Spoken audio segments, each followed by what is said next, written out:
I think marriage has legalized slavery.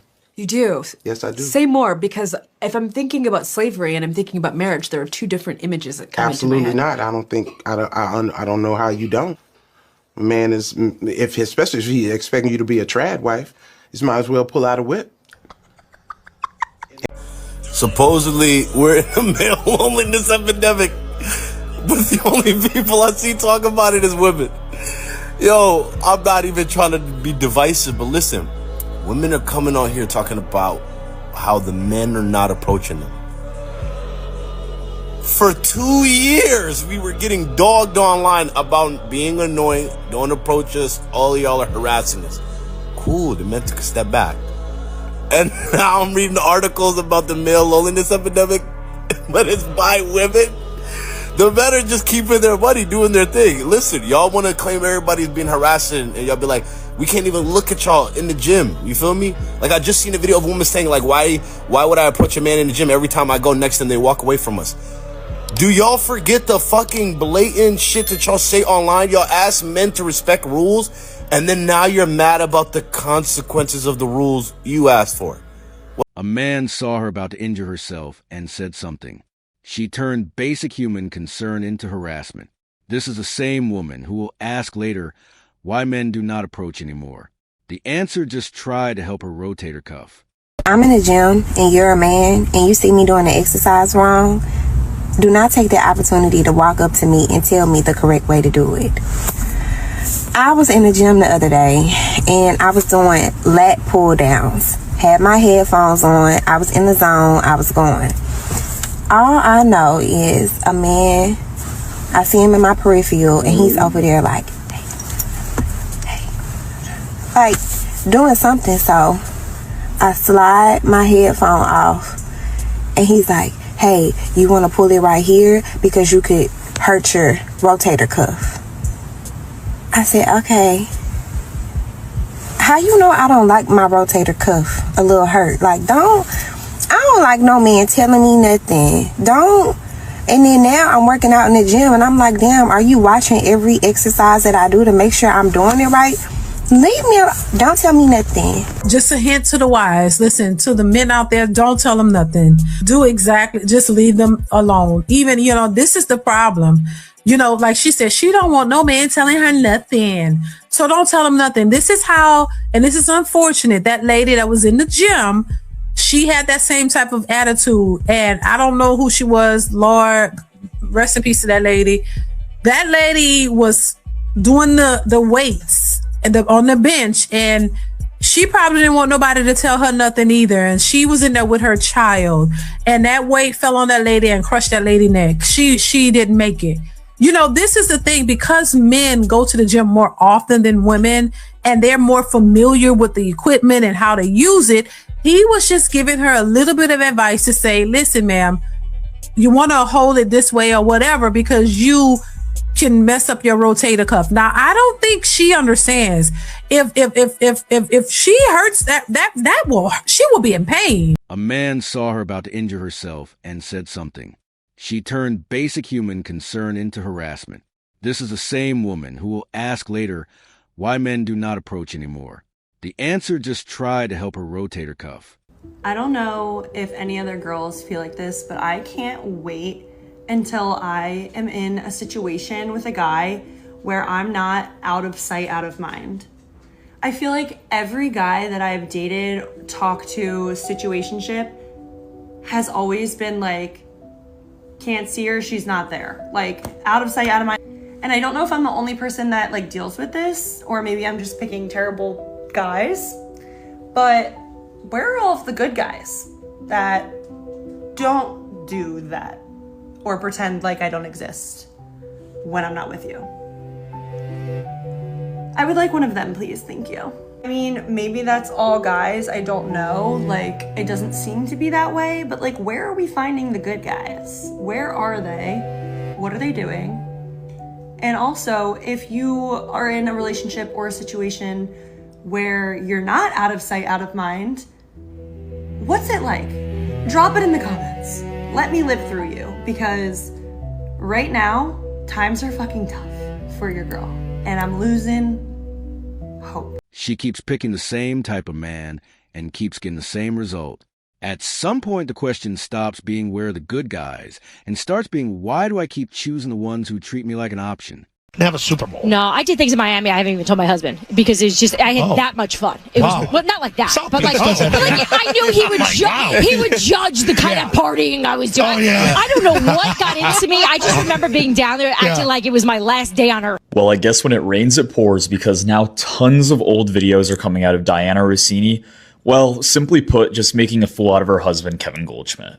So while making an appearance on the Zolak and Bertrand podcast, Rossini revealed that while in Miami, she did a lot of things she did not tell her husband about because she had, quote, that much fun. She claims that she kept this from him because he would judge her, so that already sounds super shady, and this, on top of a number of other videos where she shades her husband, only adds more fuel to the fire about the possibility of her and Vrabel maybe having something of a relationship. Both Rossini and Vrabel have denied the allegations, but it seems like everywhere you look on socials, a new Rossini comment is being resurfaced. We will keep you updated as we learn more about this. She came home from Miami and decided her husband did not need to know what happened there. Not because nothing happened, but because she already knew exactly how it would look. That level of self-awareness makes the decision worse, not better. I feel so masculine these days because like the compliments of me being so resilient and so hardworking, it's like, again, I don't want to do that. Like I sit down, be soft, have my little business. Cute. That's cute.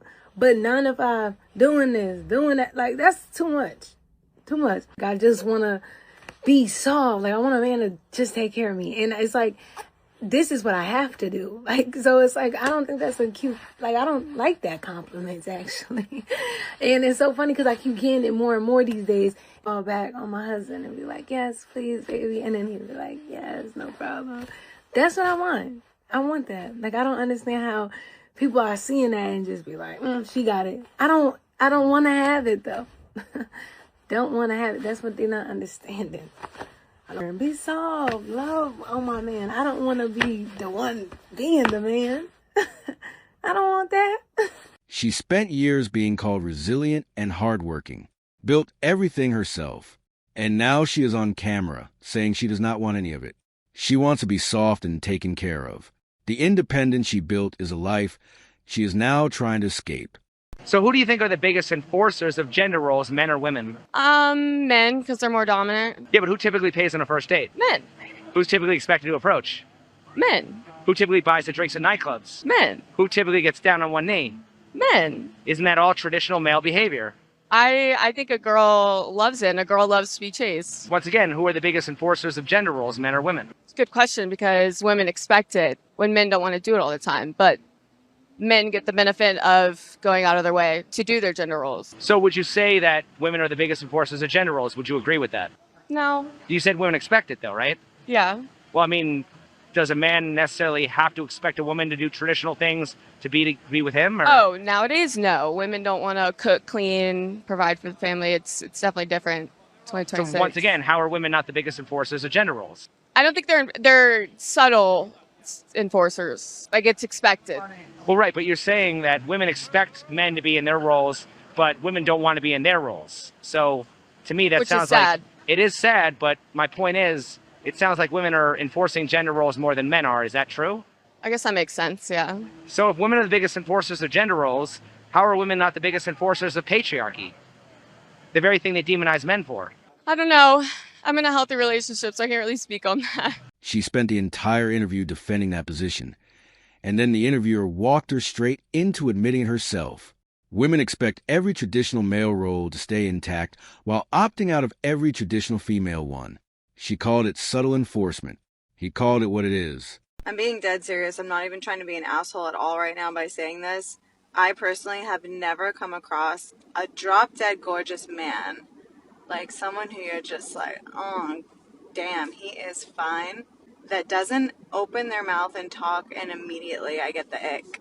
They're either just like not well spoken, they're straight up fucking dumb, or arrogant. Every gorgeous guy I've met has had a really shitty personality. I really wish I could find a gorgeous, like, fine man who was so emotionally intelligent, who was well spoken, who had a good personality, who wasn't so full of himself. Where are the gorgeous men at that have a fucking brain? Like, please. She wanted a man who was physically perfect, emotionally intelligent, well-spoken, humble, and completely focused on her. That combination is rare. And if that man exists, the line of women ahead of her is very, very long. Why is the house still in his mama's name? I just got back from reviewing a divorce petition. I asked the client specifically, is the house in your name? He's like, yeah. It's been my house since my mother passed away. Me and my wife have been living in this house. Several red flags is reading up to me. Something told me, do a title report. Go to data tree, pull the title history. The house is not in his name. It's still in his mother's name. No affidavit, no transfer on death, nothing.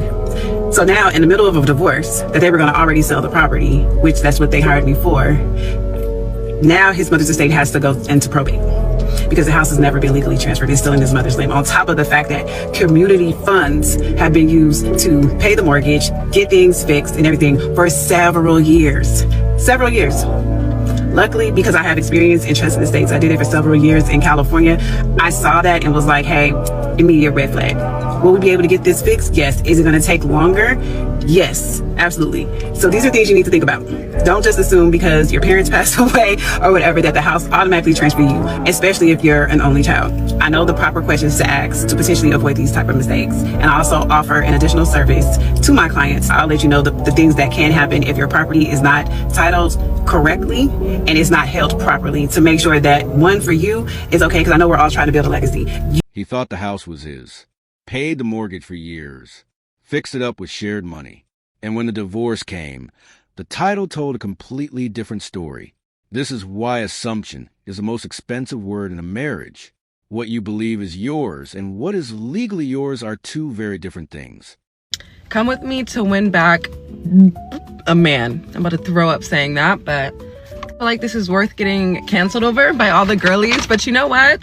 I'm a lover girl. I'm taking accountability. And I just like to do sweet little things and for the plot. So we're doing this for the plot. Anyways, I got this little cutesy container and then a few snacks and goodies from Trader Joe's. One sec. So he plays soccer Saturday morning. So I'm planning on surprising him there with a little goodie basket. So yeah, I got these smoothies that I know he enjoys. I have this little chocolate chunk protein peanut butter bar, some mango, these little salami sticks, an energy booster shot, and then these two I think one is salami and one is pepperoni, or no, one is prosciutto wrapped with mozzarella. I don't know if you like that. And then salami wrapped with pepper jack cheese. Here's the basket. Oops. Then I wrote a little card because he likes when I handwrite him notes and that cute stuff. So I'm putting that in here. And then lastly, I have a cute pink balloon that I'm gonna like tie to it. One sec. Okay, so here's everything. You can't really see. I'm a little nervous actually. Like, how could you not forget this? But it is what it is. Like, you know, everything's for the plot. It's not that serious. So I'm gonna do my part in taking accountability and we'll see what happens. She called it accountability. But accountability usually starts with what she did wrong, not with a pink balloon and salami sticks. She even said it herself. It is for the plot, which means the camera matters more than the apology. A man watching his girlfriend film a reconciliation basket for content is not being won back. He is being used for engagement. I feel like every time I give a man a chance, it just reminds me of like how dumb and like irritating they can be. So like here's some things that I just like have zero patience for anymore when it comes to men. And like some of them might be petty, but like I really don't give a fuck. Number one, if you're a grown-ass man and I catch you outside wearing a leather set, like leather pants and a leather jacket, really like it's faux leather, let's be honest. It looks tacky, it looks horrendous, and it's even worse when the leather pants are skinny jeans. Oh, they're like they're like gripping their legs. Oh my God. Speaking of pants, skinny jeans. As a man, why are you wearing skinny jeans? Why are we wearing skinny jeans?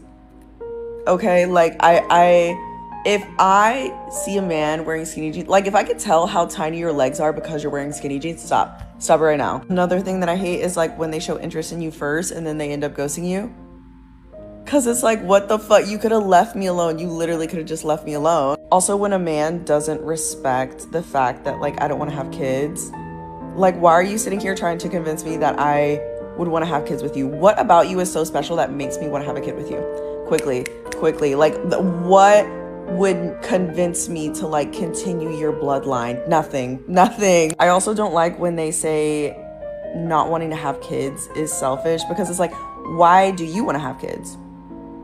9 times out of 10, if you ask them that, their response is also for a selfish reason. So it's like, okay, girl. I hate a man that doesn't have ambition or drive to do absolutely anything in your life. Like, come on. I know not all of us are exactly where we want to be, but if you don't have at least a 2 to 5 year plan on where you want to be and you're not working towards that, what are we doing? When men post pew-pews on their Instagram and on, like, any social media and they think it's hard, girl, that shit is corny. It's corny. Also, as a 27-year-old man, why are you posting a thirst trap right now and not getting paid to do it?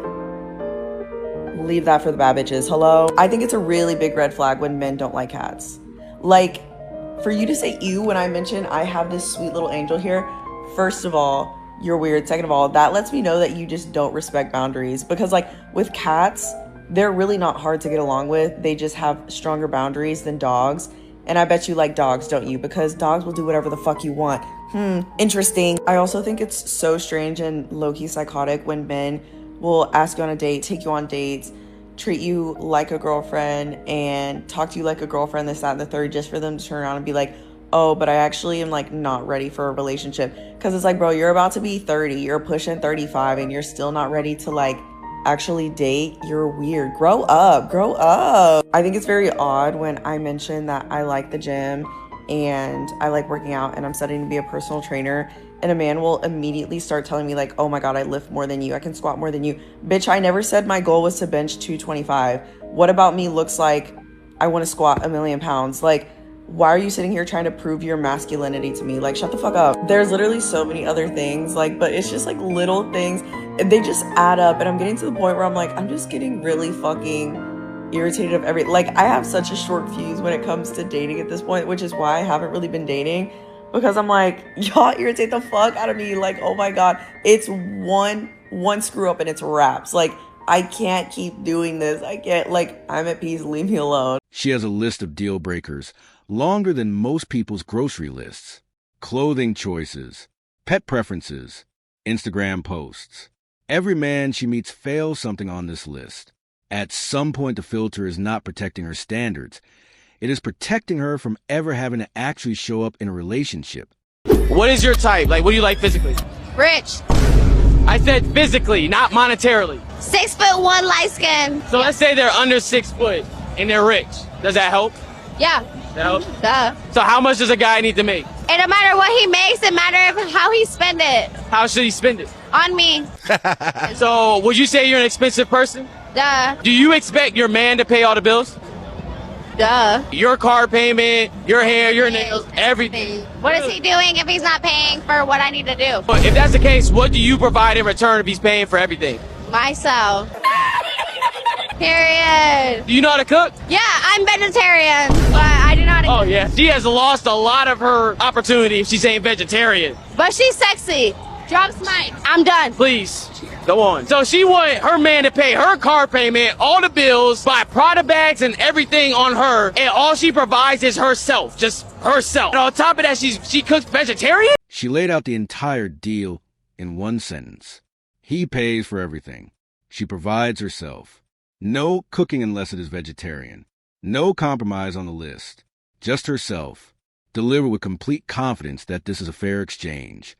Sassy man apocalypse, this, that, whatever. No, shy man apocalypse. You know what's low-key been giving me the ick recently? Not that you ask or care, but I'm gonna tell you anyway. The art of approaching a girl in public has died. I've got 2 bones to pick. Number 1 is men who see you in public and then reach out to you on socials the next day instead of just coming up to you. Like, honestly, it's good intention, but no, it's just such an ick. You have to, like, hide behind your phone and you can't just, like, come up to me. Like, I'm 5'4", I'm not that intimidating. Additionally, this one irks me even more, but men who add you by search on Snapchat without asking for your Snapchat, whether they saw you in public or they saw you on Instagram or whatever it may be, like, I didn't give you my Snap, number one, kind of just crazy that you found it. I mean, it's not that hard to find. It's literally my name. I don't know. To me, it's like if you see me on Instagram, like DM me.